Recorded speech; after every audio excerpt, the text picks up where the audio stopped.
Hello दोस्तों, मेरा नाम राघवेंद्र है और मैं आपको एनसीईआरटी की क्लास 8 का चैप्टर फर्स्ट पढ़ाने जा रहा हूं, हिस्ट्री का। तो स्टार्ट करते हैं। How, when and where. ये चैप्टर एक बहुत ही इंटरेस्टिंग चैप्टर है और दोस्तों जब मैं आपको ये चैप्टर पढ़ाऊंगा तो मैं कोशिश ये करूंगा कि आपको इससे रिलेटेड फैक्ट्स और कॉन्सेप्ट भी बता दूं। आप कोशिश करिएगा कि आंसर्स को लिखिएगा बार बार और चीजों को अपने दिमाग में बैठाइएगा, इंकलकेट करिएगा, क्योंकि जैसे जैसे समय बीतेगा, जैसे जैसे आप इसको याद करोगे, ये रेलेवेंट हो जाएगा आपको हर जगह, चाहे आप डिबेट में, चाहे आप इसको एसे में, चाहे आप अपने एकेडमिक्स में, कहीं भी आप इसको यूज कर सकते हो। तो बेसिकली अगर हम किसी भी चैप्टर को सीखते हैं, किसी भी चीज, किसी कॉन्सेप्ट को समझते हैं और हम उसको लिखते नहीं है कहीं पे ना, तो थोड़ा सा मुश्किल हो जाता है हम लोगों को आंसर राइटिंग में या कहीं पे एक्सप्रेस करने में, क्योंकि वो धीरे धीरे वॉश अवे हो जाता है समय के साथ। तो हम स्टार्ट करते हैं, हाउ इंपॉर्टेंट आर डेट्स। तो इस टॉपिक में पर्टिकुलरली ये बताया गया है कि पहले के जो हिस्टोरियंस होते थे वो काफी डिबेट करते थे कि कब किसी राजा को क्राउन किया गया या कब कोई बैटल लड़ा गया। उनके लिए ये एक बहुत इंपॉर्टेंट चीज होता था, पॉइंट ऑफ डिबेट रहता था। लेकिन अभी आज के समय अगर हम लोग बात करें कि अगर हम लोग मेमोराइज करने चले एक एक डेट्स को, या अगर मैं आपसे कहूं कि चलिए आप मेमोराइज करिए एक एक डेट को, हिस्ट्री के जितने भी इवेंट्स हो रखे हैं, तो ऑब्वियसली दो चीजें होंगी। पहली तो आपको बहुत बोरिंग लगेगा ये, दूसरी चीज ये कि आपको मेमोराइज करते हुए बड़ी दिक्कत हो जाएगी और आने वाले समय में आप उसको प्रोड्यूस भी नहीं कर पाएंगे, रेलेवेंट नहीं लगेगा आपको, ठीक है। लेकिन अब इस पूरे टॉपिक में यह समझाया गया है कि जैसे हम लोग अपनी आम जिंदगी में कई चीजें देखते हैं, जैसे हम लोग किसी को देखते हैं कि कोई चाय पी रहा है, तो हम कभी भी ये नहीं सोचते हैं कि चाय पीने का प्रचलन क्या एक दिन में आया होगा या over the period of time ये इवॉल्व हुआ होगा। तो अगर हम इस चीज को सोचे कि ये कब से इवॉल्व हुआ होगा, तो हमारे लिए डेट्स इंपॉर्टेंट नहीं लगती हैं। इस चीज की बात अगर हम करें, सिमिलरली अगर हम रेलवे में बैठते हैं तो हम जब जो हमारी ट्रेन है, कभी हम सोचे हैं कि भाई ट्रेन कब से इवॉल्व हुई, तो हमारे लिए फिर डेट्स वहां पे इंपॉर्टेंट नहीं होती, क्योंकि उसका प्रचलन चलने में थोड़ा तो टाइम लगा ही होगा। इसी तरह जो व्यक्ति चाय पिया होगा, तो ऐसा तो नहीं कि पहला व्यक्ति इसने चाय पिया और वो हिस्ट्री के लिए बड़ा इंपॉर्टेंट हो जाता है। आप गूगल भी करेंगे तो आपको नहीं मिलेगा इंडिया में पहला व्यक्ति कौन था जिसने चाय पिया हुआ है। तो क्या अब हम डेट्स को इंपॉर्टेंट ना माने? ये एक क्वेश्चन होता है कि क्या डेट्स को इंपॉर्टेंट ना माना जाए। तो हम अगर हिस्ट्री जब पढ़ते हैं तो पहले के जो हिस्टोरियंस होते थे, बेसिकली जो चैप्टर जो क्लास 6 और 7th में जिनके बारे में आपने पढ़ा, मिडीवल और एंशिएंट हिस्ट्री के बारे में, तो क्या था, वहां पे डेट्स बहुत इंपॉर्टेंट थी उस समय के हिस्टोरियंस के लिए। लेकिन अभी आज के जो हिस्टोरियंस है वो बात करते हैं लाइवलीहुड की, कि लोगों की लाइवलीहुड क्या है, वो क्या खाते थे, वो क्या प्रोड्यूस करते थे और कैसे किंगडम्स का फॉर्मेशन हुआ धीरे धीरे। तो ये कैसे रेलेवेंट हो जाता है? पता है कैसे रेलेवेंट होता है? अगर हम पहले की चीजों को सीखें, पहले की चीज कैसे कैसे इवॉल्व हुई हैं, तो वो डेफिनेटली हमारे फ्यूचर में हमको हेल्प करती है, ठीक है। तो ये हमारा पहला टॉपिक खत्म होता है। तो इसमें ये डेट्स की इंपॉर्टेंस है। तो अब हम बात करते हैं कि किस डेट की बात करी जा रही है, विच डेट्स, कौन सी डेट हमारे लिए इंपॉर्टेंट होगी। देखिए, ये बता पाना थोड़ा सा टफ प्रोसेस है, क्योंकि विच डेट्स का मतलब है अगर कोई ब्रिटिशर हिस्ट्री लिखेगा तो ऑब्वियसली उसके लिए ब्रिटिश हिस्ट्री इंपॉर्टेंट होगी। अब कोई भी ब्रिटिशर इंडिया में आया हुआ है तो उसके लिए ब्रिटिशर ज्यादा इंपॉर्टेंट होंगे इन रिस्पेक्ट टू इंडियंस। तो ये इसमें बताया गया कि अगर ब्रिटिश हिस्टोरियन किसी चीज को लिखेगा तो उसके लिए कौन इंपॉर्टेंट होगा? वॉरेन हेस्टिंग इंपॉर्टेंट होंगे, जो कि फर्स्ट गवर्नर जनरल बने हुए थे 1773 में। तो ये है, उनके लिए वो इंपॉर्टेंट होंगे। फिर उसके बाद लॉर्ड कॉर्नवालिस आ गए, या मान लीजिए आपके वेलेस्ली आ गए, या लास्ट में आपके ये माउंटबेटन आ गए, and so on and so fourth. वहां पे अगर हम देखेंगे तो इंपॉर्टेंट इनके लिए कौन होंगे ब्रिटिशर के लिए? ऑब्वियसली इनके लिए इंपॉर्टेंट होंगे सिर्फ और सिर्फ ब्रिटिशर्स जिन्होंने रूल किया इंडिया को, वो इनके लिए इंपॉर्टेंट हो जाएंगे।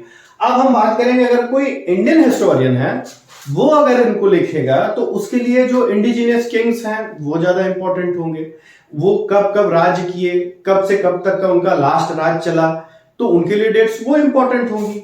अच्छा, एक प्रोस्पेक्ट्स भी होता है, अगर हम किस प्रोस्पेक्ट से हिस्ट्री पढ़ना चाहते हैं। जैसे अगर हम सिर्फ रूलर्स के बारे में पढ़ना चाहेंगे तो हमें सिर्फ रूलर्स का, रिजीम का डेट ही याद करने की जरूरत है। अगर हम मान लो रूलर्स के बारे में नहीं पढ़ना चाहते, हम नेशनल मूवमेंट के बारे में पढ़ना चाहते हैं, तो हमें सिर्फ उन डेट्स को याद रखना पड़ेगा कि कौन कौन से मूवमेंट कब चलाए गए, ठीक है ना। तो डेट्स इंपॉर्टेंट उनके लिए होते हैं कि जो हिस्टोरियन जिस चीज को सीख करता है वो इंपॉर्टेंट उसके लिए वो डेट हो जाता है। तो ये दोनों चीजें मेरे ख्याल से आपके लिए क्लियर हो गई होंगी। अब हाउ डू वी पीरियोडाइज, हम किसी चीज को पीरियोडाइज कैसे करते हैं, तो इन्होंने ब्यूटीफुली बताया हुआ है कि एक स्कॉटिश इकोनॉमिस्ट थे जेम्स मिल, जिन्होंने 1817 में एक बुक लिखी थी a history of British India. इन्होंने 1817 में हिस्ट्री ऑफ ब्रिटिश इंडिया लिखा हुआ था। इस बुक में इन्होंने 3 तरह से बांटा था इंडियन हिस्ट्री को। इन्होंने हिंदू, मुस्लिम और ब्रिटिश में बांटा था। अब आप मुझे जरा बताइए कि अगर इन्होंने हिंदू, मुस्लिम और ब्रिटिश में इन्होंने बांट रखा है इन 3 भाग में, तो आपको क्या लगता है? हिंदू सुन के आपको ऐसा नहीं लगता कि इनका जो सेंटर ऑफ फोकस होगा वो हिंदू होगा, या यहाँ पे जो इनकी आइडियोलॉजी होगी पूरी पूरी मुस्लिम रूलर्स पे होगी, या यहाँ पे सिर्फ केवल इनके ब्रिटिशर्स होंगे जिन पे इनका पूरा दिमाग जाता होगा? तो ऐसा आपको लगता नहीं है कि ये बाकी जो लोग हैं वो छूट रहे हैं, उनके बारे में बात नहीं हो रही? क्या सिर्फ रूलर्स ही थे या सिर्फ हिंदू ही थे जो पहले थे? वो तो अदर कास्ट भी थे। डाइवर्स नेशन हमारा शुरुआत से ही रहा है इंडिया। तो उस समय के जो नीचे के लोग हैं, जो lower section of the society हैं, या जो अदर कास्ट हैं, उनके साथ ये नाइंसाफी हो जाएगी।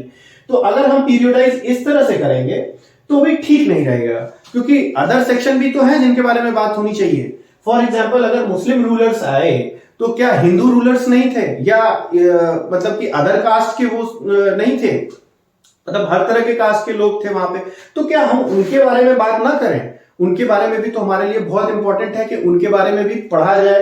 तो ये कहना एक थोड़ा सा दिक्कतदायी है। तो इस चीज को आप अपने दिमाग में रखिए कि क्या कि ये जो थे साहब, जेम्स मिल साहब थे जो स्कॉटिश इकोनॉमिस्ट थे, इनके हिसाब से अगर ये इन्होंने बाइफरकेट किया हिंदू, मुस्लिम और ब्रिटिश में, तो ये थोड़ा सा दिक्कत वाली बात है, क्योंकि इनका आइडियोलॉजी पूरा एक ही जगह पे सेंटर्ड हो जाता है। अब हम बात करते हैं इनकी दूसरी चीज की। दूसरी बात इन्होंने ये कही थी कि जो एशियंस हैं वो यूरोपियन से काफी पीछे हैं। इनका ये मानना था। इनका मानना था कि एशियंस अनकूथड हैं, अनकल्चर्ड है, अनसिविलाइज्ड है, और ब्रिटिशर्स आके उन्होंने इंडिया में आने के बाद उन्होंने इंडियंस को अपना कल्चर, अपना आर्ट, अपने इंस्टीट्यूशंस के थ्रू उनको सिविलाइज कर दिया। और ये कहते कि मैं तो सोचता था कि पूरे इंडिया को कैप्चर कर ले ब्रिटिशर्स, तो उनको और सिविलाइज कर दे तो लोग बहुत खुश रहेंगे। अब इनके अगर हम दूसरे पॉइंट को भी देखते हैं तो दूसरे पॉइंट से भी हमें पता चलता है कि भाई आप तो जानते ही हो कि ब्रिटिशर्स ने क्या किया था, और क्या ब्रिटिशर्स के आने के बाद हम प्रॉस्पेरस हुए, जिस तरह की जेम्स मिल हमें बताते हैं 1817 की किताब a history of British India में।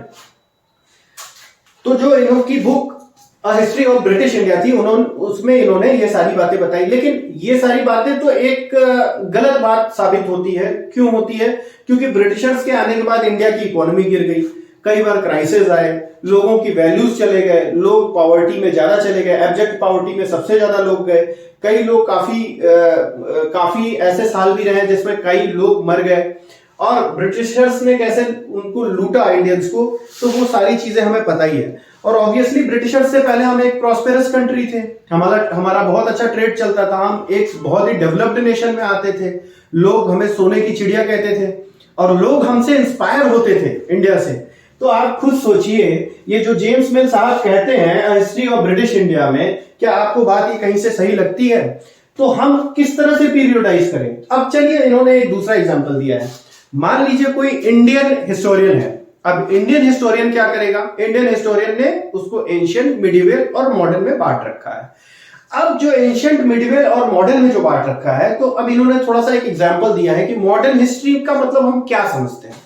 मॉडर्न होने से मतलब हम समझते हैं कि वाह यार, साइंस, मॉडर्निटी आ गई ना, साइंस आ गया, डेमोक्रेसी आ गई, लिबरल आइडियाज आ गए, है ना, इक्वालिटी की बात होने लगी। तो मॉडर्न जैसे ही आता है, आप खुद सोचिए कि मॉडर्न में ये सारी चीजें, अभी हम लोग देखिए, हम इंडिया में हम सभी रहते हैं, तो मतलब हम सब लोग के कहीं ना कहीं से हम लोगों की फ्रीडम है, इक्वालिटी है, सारी चीजें हम लोग की है ना। तो इन सारी चीज, क्या आपको लगता है ब्रिटिशर्स के समय ऐसा था? ऑब्वियसली नहीं था। आप तो जानते हैं ब्रिटिशर्स ने कितना इंडियंस को दबा के रखा, उनको कभी भी अपने बराबर का नहीं समझा, उनको हमेशा कुचल के रखा पूरी तरह से, है ना। तो अगर हम इस प्रोस्पेक्टिव से भी बात करते हैं मॉडर्न हिस्ट्री से, तो हम इन द सेंस कहां से मॉडर्न हुए, जब ये सारे आइडियाज नहीं थे, ठीक है ना। तो यहां पे एक यही चीज आती है कि हम किस तरह से पीरियोडाइज करें। तो ये पीरियोडाइज होता है, पीरियोडाइज भी हमारे जिस तरह के हम सेंट्रिक होगा, जिस तरह का हिस्टोरियन, उस तरह का वो पीरियोडाइजेशन उसका करेगा, ठीक है। अब हम आ जाते हैं कॉलोनियल चौथे पॉइंट पे।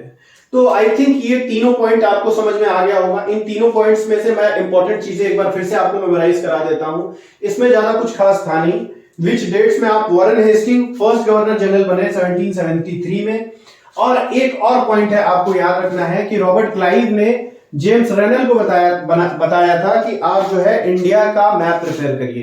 तो इंडिया का मैप ये क्यों प्रिपेयर कराना चाहते थे? इंडिया का मैप ये सिर्फ इसीलिए प्रिपेयर कराना चाहते थे कि इंडिया में जब हम मतलब जब हम उसको राज करेंगे वहां पे, तो हमारे लिए थोड़ा सा इजी हो जाएगा। तो इसलिए इन्होंने जेम्स रेनल को ये काम दिया हुआ था। और ये तीसरे पॉइंट में मैंने आपको याद कराई दिया है, हिस्ट्री ऑफ ब्रिटिश इंडिया, इनकी किताब लिखी गई थी 1817 में जेम्स मिल के द्वारा। तो ये थोड़ा सा फैक्ट है, दिमाग में बैठाने वाली चीज है। ओके, अब हम कॉलोनियल की बात करते हैं। तो कॉलोनियल का मतलब हम समझ लेते हैं पहले। जब कोई पावरफुल कंट्री किसी दूसरी कंट्री पे राज करती है इस तरह से कि वो अपने पॉलिटिकली, इकोनॉमिकली, सोशली और कल्चरली अपने सारे वैल्यूज को उस पे थोपे, तो वो उसका दूसरी कंट्री उसकी कॉलोनी बन जाती है, ठीक है ना। तो जैसे ब्रिटिशर्स ने इंडिया के साथ किया, क्या किया? बैटल जीता। बैटल जीतने के बाद पॉलिटिकली, इकोनॉमिकली, सोशली और कल्चरली इंडिया पे अपना थोपा, ठीक है ना। तो ये सारी चीजें अपनी थोप दी। तो इससे क्या हुआ कि इंडिया एक कॉलोनी बन गई ब्रिटिशर्स की, ठीक है।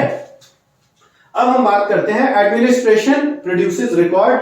तो अब इसमें यह बताया गया है कि जो ब्रिटिशर्स थे वो तीन तरीके से किसी भी चीज को व्यक्त करते थे, जैसे कि रिपोर्ट्स हो गए, मेमोज हो गए, ठीक है ना। तो रिपोर्ट्स, मेमोज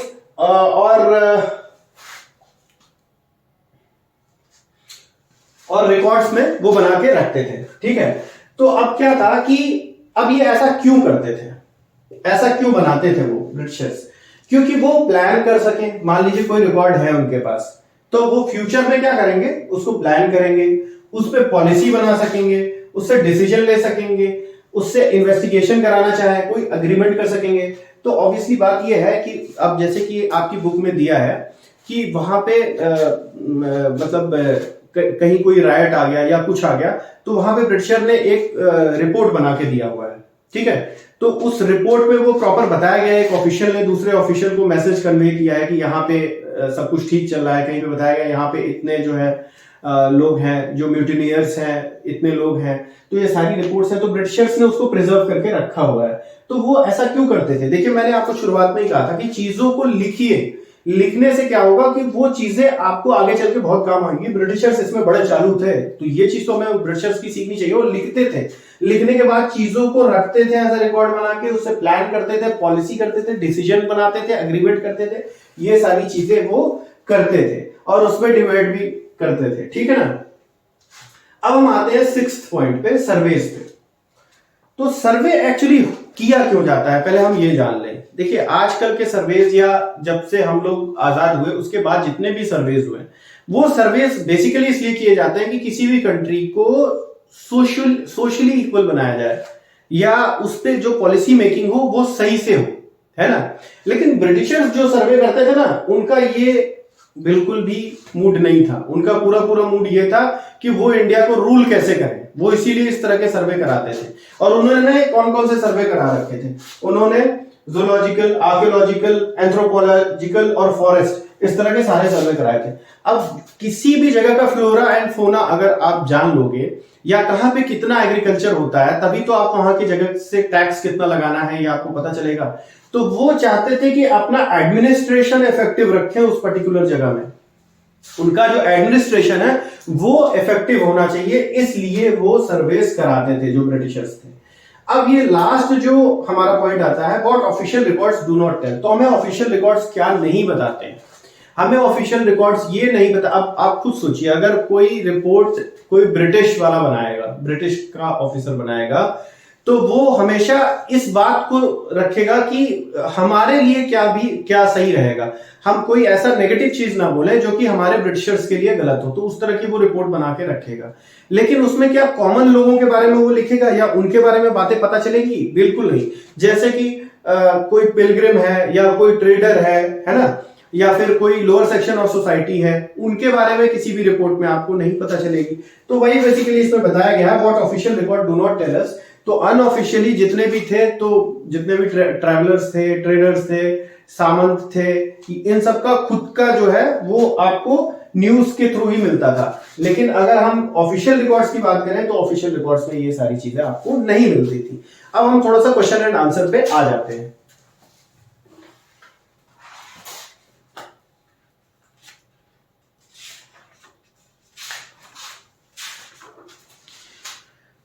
तो पहला क्वेश्चन आंसर है, state whether true or false. James Mill divided Indian history into 3 periods, Hindu, Muslim, Christian. तो ये मैं आप लोगों को बता चुका हूं, कई बार बताया मैंने, है ना। उन्होंने हिंदू, मुस्लिम, ब्रिटिश में इसको डिवाइड किया था। तो आप जानते होंगे इसका आंसर। अब आप आंसर करिएगा कमेंट बॉक्स में, मैं वेट करूंगा। Official documents help us understand what the people of the country think. इसका आंसर आप कहिए, आप बताइए, क्योंकि इसमें मैंने आपको अच्छे से समझा दिया था। क्या ऐसी बात सत्य थी कि official documents help us understand what the people of the country think? ये आप लिखिएगा। The British thought surveys were important for effective administration. तो ब्रिटिशर्स को ऐसा लगता था कि सर्वे कराना इफेक्टिव एडमिनिस्ट्रेशन के लिए सही है। ये मैं बता चुका हूं, तो आप आंसर खुद करिएगा। This is for you. What is the problem with the periodisation of Indian history that James mill offers? तो ये भी मैं आपको बता चुका हूं कि 2 चीजें थी। First, he was very centric, Hindu मुस्लिम इस तरह से अगर वो बांटते थे तो वो other section of the society को मिस करते थे। सेकंड थिंग, उनका ये कहना था कि ब्रिटिशर्स ने इंडियंस को सिविलाइज किया, और उसके बाद अगर वो और पूरे complete part of the country में अगर वो रूल करते तो इंडियंस बहुत खुश होते, खुशहाल लाइफ जीते। तो ये दोनों बातों को कॉन्ट्रडिक्टरी मैंने बता भी दिया आपको कि किस तरह से कॉन्ट्रडिक्ट करती हैं ये दोनों बातें। Why did the British preserve official documents?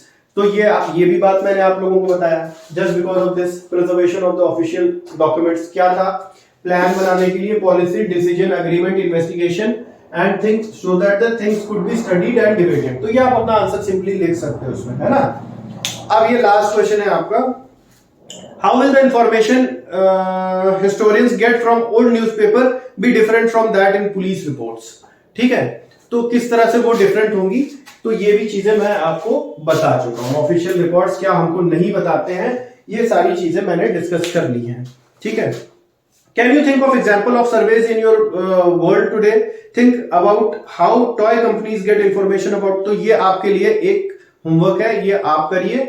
और होप कि आपको मेरा ये लेक्चर अच्छा लगा होगा। अगर आपको मेरा लेक्चर अच्छा लगा है तो आप एक थम्स अप दीजिएगा, और मैं आशा करूंगा कि आपको लेक्चर बहुत अच्छा लगा होगा। धन्यवाद।